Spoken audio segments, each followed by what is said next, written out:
Achieving career success isn't a matter of luck. It requires a combination of the right tools, skills, and personal branding. So how do you stand out? IPIB Perspectives is here to give you everything you need to get the career of your dreams in a crowded marketplace. Welcome to IPIB Perspectives.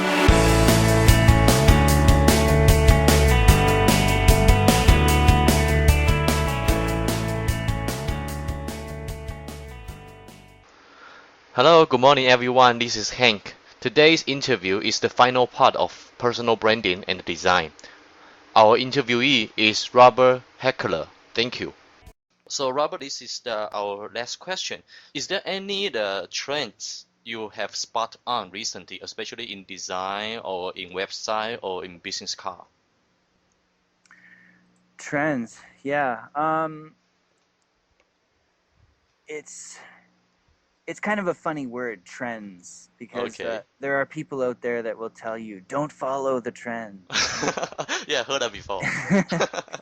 And sometimes that's true. But I think there's a difference between trend and fad. Oh, okay. F-A-D, fad, right? Fad, yeah. If something's a fad, it comes and it goes. Yeah. And it may not be worth trying. It may not be worth following. Yeah. So yeah, trends in general, the trends that I've seen recently, well, mobile is huge. Okay. So UX design, UI design, and practical usability of websites and mobile apps, which means that it's user-friendly. It's so easy for the end user to navigate. Ah, okay. That Flash is dead. Okay. Flash is dead. Flash is dead. It died a painful, horrible death, but it's dead now. Okay. Animations are not quite dead, but I don't recommend them at all. They're a distraction. User-friendliness is key. Big words, big buttons. Everything is easy to see. A few years ago, there was a trend where, well, more than a few years ago, but there was a trend on being very, very artistic with websites. Oh, really? Okay. Just to make websites that were very, very different, right? Yeah. Very unique, and it was okay. It impressed some people, but in the end, they're not user-friendly. Ah, okay. And when your interviewer or your client has to search for the buttons on your website just so they can read about you, that's not good. Oh, okay. Right. They should see it immediately. Okay. Websites are looking more and more like mobile apps. They're working the same way. Just like operating systems like Mac OS and Windows 8. Yeah. They're the way that they work is more like mobile interfaces. Oh, okay. Yeah. Very, very compact. Yeah, compact, easy to use, big buttons and text. Another trend would be, it's kind of along the same lines. It's very simple and stunning design. So very clean, no clutter, but still very stunning. Can be very breathtaking. Okay. And flat design is a big trend. Some people call it a fad. I don't think flat design is a fad because flat design has been here for decades. It started in the 1950s with Swiss print design. Okay. It's just something that's become popular again. Okay. So so Robert, what is flat design?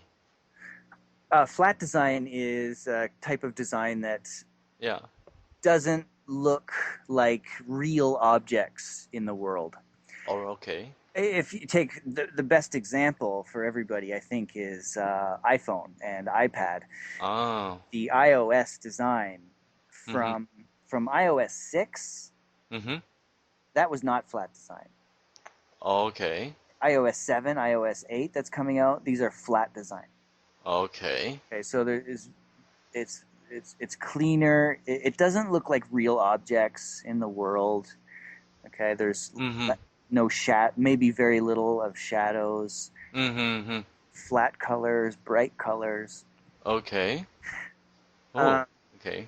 yeah, and another trend that I've been seeing on especially websites, Okay. sometimes mobile apps, is huge photographs in the Mm-hmm. background, but they're blurry photographs. Okay, yeah. And so you can see what's happening in the Yeah. background, but it's not the focus. The focus is the text or the button. The text and the buttons stand out so much more. Okay. This Um, is yeah. yeah, what were you saying? Yeah, no. So I think that this is you were right now recently they will adopt the background, blurred background, but try to highlight the text. Right. One good example of that, PayPal, the new PayPal website is doing Uh-huh. that. Yeah, I Yeah, remember that. Yeah. it works. It works very well. Okay. Infographics are huge right now, Yeah. and they just keep getting more and more popular. Yeah, it's A right. few years ago, you could ask people about infographics, and they might not know what they were really. Mm. Yeah.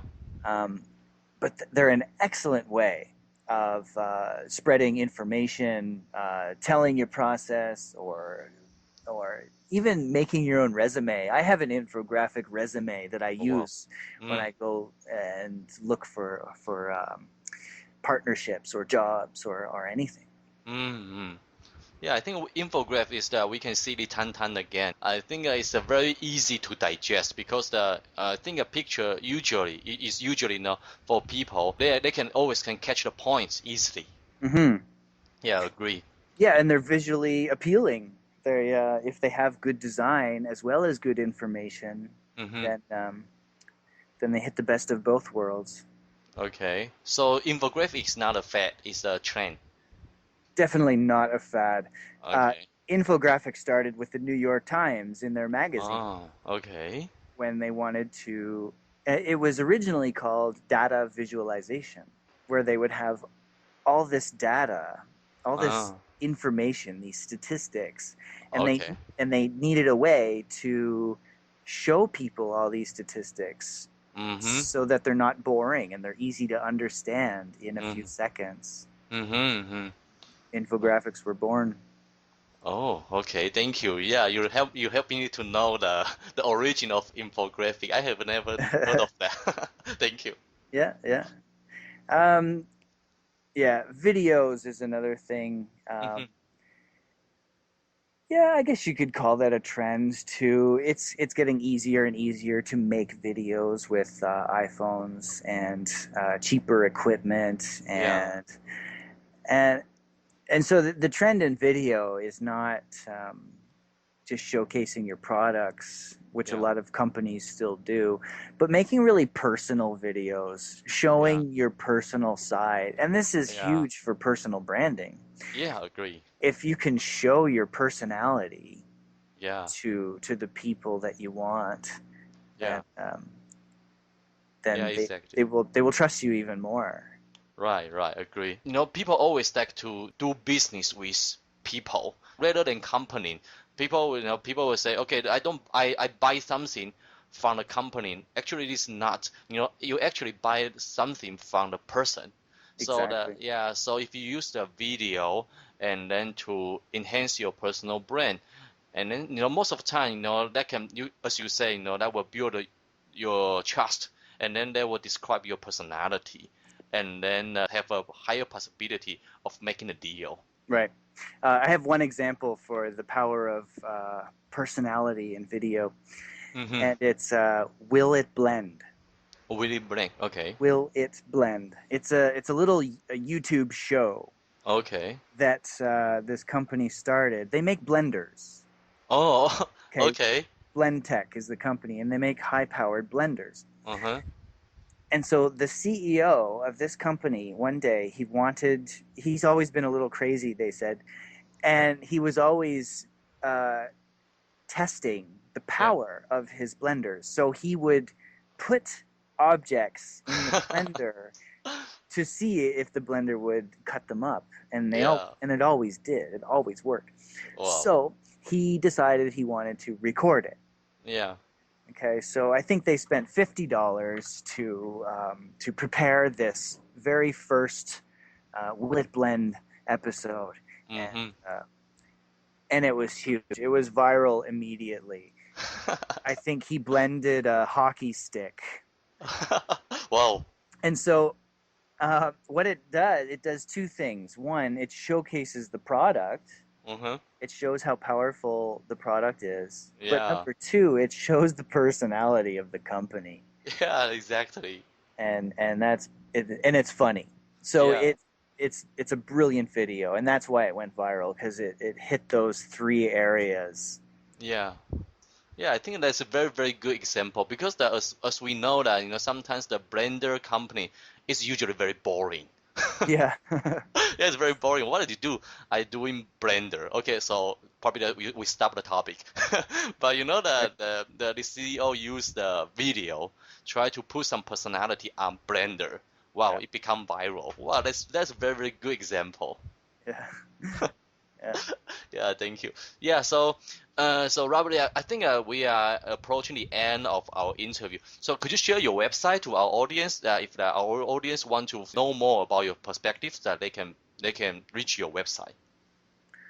Sure. Well, my personal website is roberthacala.com, and Hacala is Hacala. And that's my portfolio and blog, and that's the newer one. I also have another website. It's a branding perspectives blog, and I do a lot more writing on there. And more recently, I've been getting some people to guest post on there as well. And that is betterbusinessbrand.com. Okay, well, I believe that most of the audience can learn a lot of useful content from the both website.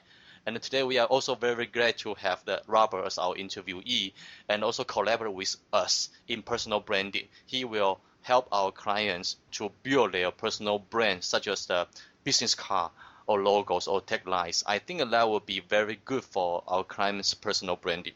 So today we appreciate Robert's sharing about your perspectives on personal brand. Thank you. Yeah, for sure. I really appreciate it, Hank. Thanks a lot. Thanks a lot. Now that you're more prepared to move forward with your career, don't let the learning stop now. Head over to IPIBresume.com for more amazing tools to help you brand yourself in a crowded marketplace, and we'll see you next time on IPIB Perspectives.